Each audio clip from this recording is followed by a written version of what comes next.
Good morning. You're listening to FloorDaily.net, and I'm Kemp Harr. I'm at Cersaie in Bologna, Italy, and I'm with Hector Narvaez, the Vice President of Sales with Marazzi and Ragno. Hector, how you doing? I'm doing great, Kemp. It's always a pleasure to see you. Yeah, I appreciate you spending time with us. I've got to tell you, you're up here on Building 20. I think you have one of the most crowded booths in the show. You're here with many brands. This show brings in about 110,000 people from all over the world. So you come every year. Tell us real quick what your role is here. Kemp, so I'm very proud to be part of this great team. My role here is to receive our customers from the U.S. We have a lot of distributors attending. We have a lot of major customers, major retailers attending as well. To really guide them and walk them and show them the newest innovations, not just in our industry, but particularly in our brands. And to be able to see where we can capture some of that to, bring it back home. And it's no secret to our listeners that the Mohawk brands and the ceramic is the global leader. And as you just look at the business, how's business doing this year? Business has been a battle. I think it's no secret that LVT mostly has impacted our industry as well as other major economic factors where it's been a battle. Nonetheless, we continue to move forward, sell a lot of tile every day and continue to keep our customers happy. You guys are leaders in that business as well. So at least you're getting the business somewhere, right? The good thing is that we play in every major sector and every major market. So at the end, we are able to pull the result and be able to continue to move forward.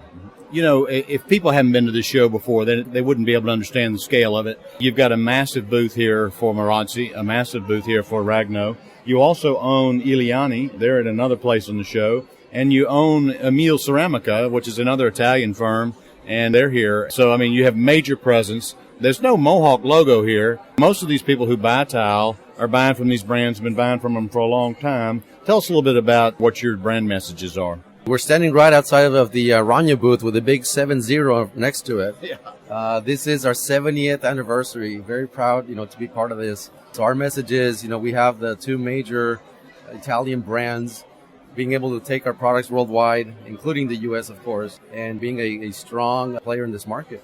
And with Marazzi, you're talking about, I see this big, huge, the top. You're talking about countertops, right? That's right. So we do have also a pretty big booth here featuring our latest investments. We do have a pretty big factory here in Italy that's producing the large porcelain slabs. And just like you said, Kemp, correct, we not only focus it for floor and wall surfaces, but also for countertops.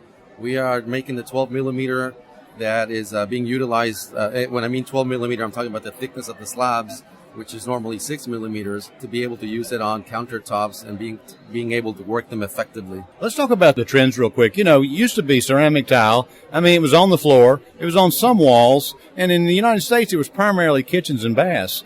But with this whole panel system now, you can be the cladding on doors, on cabinets. You can be walls. It really has expanded where the ceramic finishes can go, right? That's exactly right.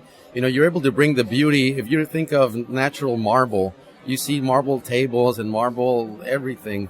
You're able to put together the beauty of those patterns, and transmit them onto porcelain surface and be able to cut them down and grind them and adapt them to many other surfaces. I've seen even bathtubs done like that. I've seen bars, tables, more than just, countertops. You mentioned the word marble. That used to be a mined product. It was a stone, but now we're talking about that look. And that look now is on a porcelain product, and that porcelain product is thin gauged and doesn't need to be sealed. It's a low maintenance product. It's durable. I bet you're putting a hurt on the stone business, aren't you? Well, I believe we may be. Another thing to consider, and the reason why it's still doing so well, and I'm not an expert in stone, but I know that a lot of the really good Carrara marble mines have been depleted, where you cannot find the right quality of the veining. We are able, of course, to print the best and the top, type of quality of veining on marbles onto the surface of porcelain slabs.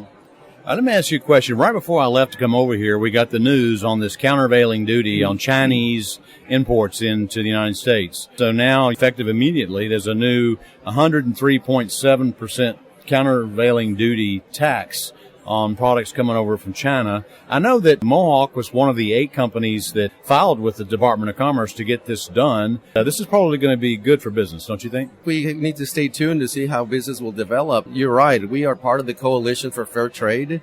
We are, part of the 8 companies that make that coalition.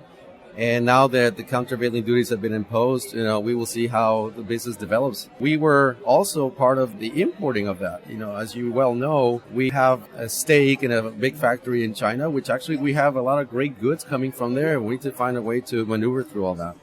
Interesting. So you actually make products in China as well? We do. And like everyone else, we also import. So there's part of our business that, we need to find a way to transition just like anybody else. So we're just as affected as any other importer. And like I said earlier, being part of the Coalition for Fair Trade, we are part of, trying to get on a level playing field. And we will continue to invest with factories, invest with people, invest with distribution outlets to be able to service this market. I know it's Mohawk's strategy to kind of make in the markets where it's used, because take, for instance, you have a new carpet tile factory in Belgium that's under the IVC brand. And so you make carpet tile there for the European market. I guess you make ceramic products in China for use in the domestic market. But before I run out of time real quick, let's talk about product trends. We're seeing a lot of exposed aggregates. What else are we seeing? By far, I would say the big porcelain slabs, again, translated in many different looks. You're right. We call it terrazzo, the Venetian terrazzo. You'll see it, in some of these booths that we have. It continues to gain traction. I would say another thing that particularly for us, we're going back to smaller sizes. You will see in the Marazzi booth some really beautiful wall tiles.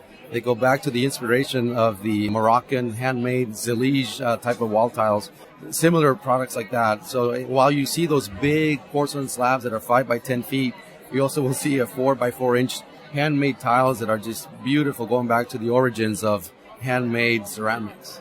Are those porcelain as well? We have both porcelain and wall bodies. I would love to show you, Kemp, some of these great products and innovations that we're bringing. One more, just quick comment on color. For a long time, we've seen a lot of gray, and it looks like things are headed back, maybe even headed back to beige. What do you say? Well, my design team may call it a little bit differently, but yes, you're exactly right. You got a good eye, Kemp. There's a lot of warm, neutral colors that we're introducing this year. Grays, beige, column taupes, a lot of warmer neutrals that we're trying to introduce to the market. All right, Hector, great to catch up with you. Thanks for spending time with our listeners. Again, been talking to Hector Narvaez, the Vice President of Sales with the Marazzi Ragno brand, and you've been listening to Kemp Harr and FloorDaily.net.